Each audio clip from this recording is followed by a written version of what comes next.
आपका प्रश्न एक है, सौर नीति 2024 के अनुसार 2027 तक दिल्ली में सौर ऊर्जा की लक्षित स्थापित क्षमता क्या है। आपका सही उत्तर हो जाएगा 4500 मेगावाट। अब हम नोट पर भी कुछ चर्चा कर लें तो दिल्ली सरकार ने सौर ऊर्जा अपनाने को बढ़ावा देने के लिए दिल्ली सौर नीति 2024 शुरू की है। निवासी छत पर सौर पैनल स्थापित कर सकते हैं जिससे बिजली का बिल शून्य होगा और ग्रिड को अतिरिक्त बिजली की बिक्री से संभावित आय होगी। नीति का लक्ष्य 2027 तक 4500 मेगावाट सौर ऊर्जा का लक्ष्य है, जो पिछले लक्ष्य 1500 मेगावाट से अधिक है। 2016 की नीति, जिसमें 1500 मेगावाट क्षमता प्राप्त हुई, से प्रेरित होकर नई नीति का उद्देश्य वायु प्रदूषण पर अंकुश लगाना, बिजली की लागत में कटौती करना और दिल्ली में टिकाऊ ऊर्जा को बढ़ावा देना इस नीति का लक्ष्य है। प्रश्न नंबर 2 है, अंतरिम बजट 2024 में किस मंत्रालय को सबसे अधिक बजटीय आवंटन प्राप्त हुआ है। आपका सही उत्तर हो जाएगा रक्षा मंत्रालय। अब हम नोट पर भी बात करें तो जैसा कि आप देख पा रहे होंगे, वित्तीय वर्ष 2024-25 के लिए रक्षा बजट 6,21,540.85 करोड़ रुपए तक पहुंच गया है, जो कुल केंद्रीय बजट का 13.04% है। वित्त मंत्री श्रीमती निर्मला सीतारमण ने आत्मनिर्भरता और निर्यात पर फोकस करते हुए यह बजट पेश किया है। वित्त वर्ष 2022-23 से 18.35% की वृद्धि के साथ रक्षा मंत्रालय को सबसे अधिक आवंटन प्राप्त हुआ है। पूंजी में 27.67%, राजस्व में 14.82%, वेतन और भत्ते में 30.68%, रक्षा पेंशन में 22.72% और रक्षा मंत्रालय के तहत नागरिक संगठनों में 4.11% शामिल है। प्रश्न नंबर 3 को देखें तो हाल ही में समाचारों में देखी गई स्पैरो ठेका वर्षाभू निम्नलिखित में से किस प्रजाति से संबंधित है। तो आपका सही उत्तर हो जाएगा मेंढक। आइए अब हम टिप्पणी पर भी कुछ नज़र डाल लें तो शोधकर्ताओं ने बेंगलुरु में के शहर परिदृश्य में पनप रही एक मेंढक प्रजाति स्पैरो ठेका वर्षाभू की खोज की है। अपने वर्षा प्रेम व्यवहार के लिए नामित उभयचर शुरुआती बारिश के दौरान बिल से बाहर निकलता है। अद्वितीय विशेषताओं के साथ यह शहर चुनौतियों को अपनाता है, व्यवहार और भौतिक विशेषताओं को प्रदर्शित करता है जो इसे अलग करते हैं। टीम ने ज्ञात मेंढक प्रजातियों से इसकी विशिष्टता की पुष्टि करने के लिए आनुवंशिक विश्लेषण, रूपात्मक अध्ययन और जैव ध्वनिकी का उपयोग किया है। प्रश्न नंबर 4 को देखें तो निम्नलिखित में से कौन सा शहर भारत के पहले समुद्र तटीय स्टार्टअप उत्सव इमर्ज 2024 का आयोजन स्थल है। आपका सही उत्तर हो जाएगा बेंगलुरु। टिप्पणी को देखें तो इमर्ज 2024 भारत का पहला समुद्र तटीय स्टार्टअप उत्सव है जो 16-18 फरवरी 2024 को बेंगलुरु के तन्नीर भवी समुद्र तट पर आयोजित होगा। महोत्सव में 100 से अधिक स्टार्टअप, 50 निवेशक और लगभग 1000 प्रतिभागियों के शामिल होने की उम्मीद जताई जा रही है। प्रश्न नंबर 5 को देखें तो हाल ही में समाचारों में उल्लेखित मैनेटीज क्या है? आपका सही उत्तर होगा बड़े जलीय स्तनधारी। टिप्पणी की बात करें तो हाल ही में फ्लोरिडा राज्य पार्क में रिकॉर्ड संख्या में मैनेट एकत्र हुए। मैनेटीज, जिन्हें अक्सर समुद्र गाय कहा जाता है, श्रेणियां समूह से संबंधित बड़े जलीय स्तनधारी हैं, जिनमें डुगोंग भी शामिल हैं। हालांकि वे दिखने और व्यवहार में समानताएं साझा करते हैं, मुख्य अंतर उनकी पूंछ में निहित है। मैनेटीज में पैडल के आकार की पूंछ होती है, जबकि डगोंग में व्हेल जैसी दिखने वाली घुमावदार पूंछ होती है। मैनेटीज उथले तटीय क्षेत्रों और नदियों में निवास करते हैं, जिनकी 3 प्रजातियों की पहचान की गई है: अमेजोनियन, अफ्रीकी और कैरेबियन मैनेटीज।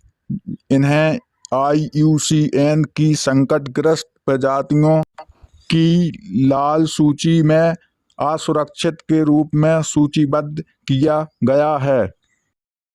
प्रश्न नंबर 6 है, हाल ही में किस राज्य सरकार ने बाल श्रमिकों को बचाने के लिए ऑपरेशन स्माइल एक्स शुरू किया है? सही उत्तर होगा तेलंगाना। नोट की बात करें तो जैसा कि आप देख रहे होंगे, तेलंगाना पुलिस ने ऑपरेशन स्माइल एक्स चलाया, जिससे राज्य भर में 3479 बाल मजदूरों को बचाया गया। अकेले साइबराबाद पुलिस ने 718 बच्चों को बचाया, 526 को माता पिता से मिलाया। 329 राज्य से 389 अन्य राज्यों से थे। बचाए गए लोगों में से 640 बाल श्रम थे और एक लापता बच्चा था। पूरे ऑपरेशन के दौरान 2947 बच्चों को उनके माता पिता से मिलाया गया, जिसमें विभिन्न विभागों और गैर सरकारी संगठनों के साथ समन्वित टीमों में काम करने वाले 676 पुलिसकर्मी शामिल थे। ऑपरेशन के परिणाम स्वरूप साइबराबाद कमिश्नरेट में 254 मामले दर्ज किए गए। प्रश्न नंबर 7 की बात करें तो विश्व कैंसर दिवस 2024 का विषय क्या है? सही उत्तर होगा देखभाल अंतर को बंद करें। नोट की बात करें तो 4 फरवरी को मनाया जाने वाला विश्व कैंसर दिवस कैंसर की वैश्विक चुनौती पर प्रकाश डालता है, जो अपने विविध रूपों से लाखों लोगों को प्रभावित करता है। 2024 की थीम देखभाल अंतर को बंद करें। हर कोई कैंसर देखभाल तक पहुंच कर हकदार है।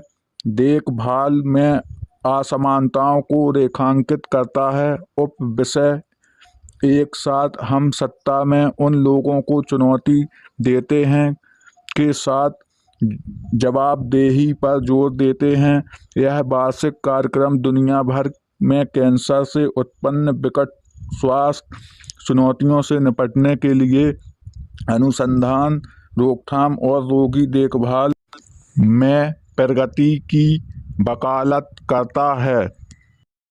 प्रश्न नंबर 8 है, हाल ही में किस राज्य सरकार की पुलिस ने स्मार्ट पेट्रोलिंग के लिए सेल्फ बैलेंसिंग ई-स्कूटर को अपनाया? सही उत्तर होगा उत्तराखंड।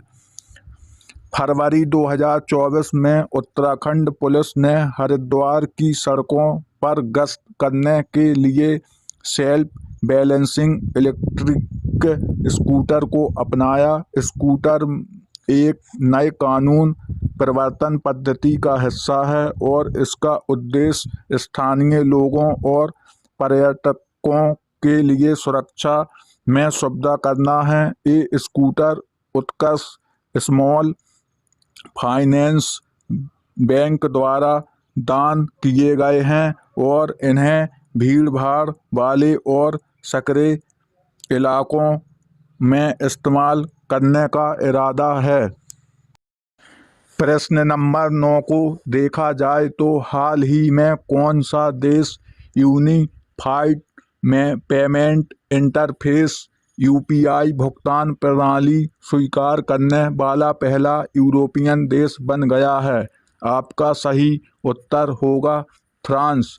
नोट की बात करें तो भारत के यूनिफाइड पेमेंट इंटरफेस, जिसे हम यूपीआई कहते हैं, का औपचारिक लॉन्च पेरिस में गणतंत्र दिवस समारोह के दौरान हुआ, जिससे फ्रांसीसी राष्ट्रपति इमैनुएल मैक्रोन मौजूद थे। भारतीय दूतावास ने अपने वैश्विक स्तर को चिन्हित करते हुए एफिल टावर पर यूपीआई की शुरुआत की। 2016 में national payment corporation of India द्वारा विकसित यूपीआई कई बैंक खातों को एक ही मोबाइल एप्लीकेशन में समेकित करता है, जो एक मंच पर विविध खातों के प्रबंधन के लिए एक सुविधाजनक प्रणाली प्रदान करता है।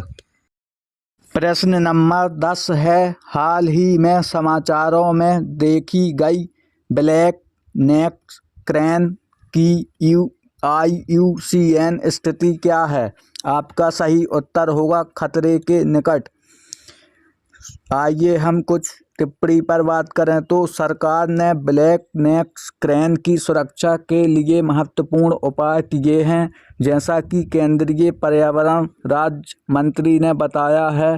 तिब्बती पठार के उच्च ऊंचाई वाले आर्द्र भूमि में रहने वाली यह मध्यम आकार की क्रेन प्रजाति जलवायु परिवर्तन, कृषि परिवर्तन, प्रदूषण और पर्यावरण प्रदूषण के कारण निवास स्थान के नुकसान जैसे खतरों का सामना करती है।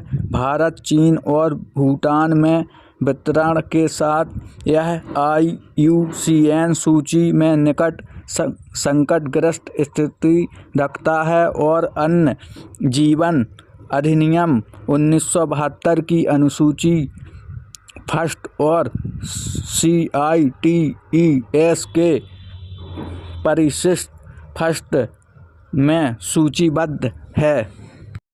दोस्तों, वीडियो कैसी लगी कमेंट में ज़रूर बताएं एवं वीडियो अच्छी लगी हो तो लाइक कर दें। इसी प्रकार की करंट अफेयर्स पाने के लिए चैनल को ज़रूर सब्सक्राइब कर लें एवं कमेंट में बताना ना भूलें कि वीडियो आपको कैसी लगी थी। धन्यवाद। मिलते हैं नेक्स्ट वीडियो में, तब तक के लिए जय हिंद, जय भारत।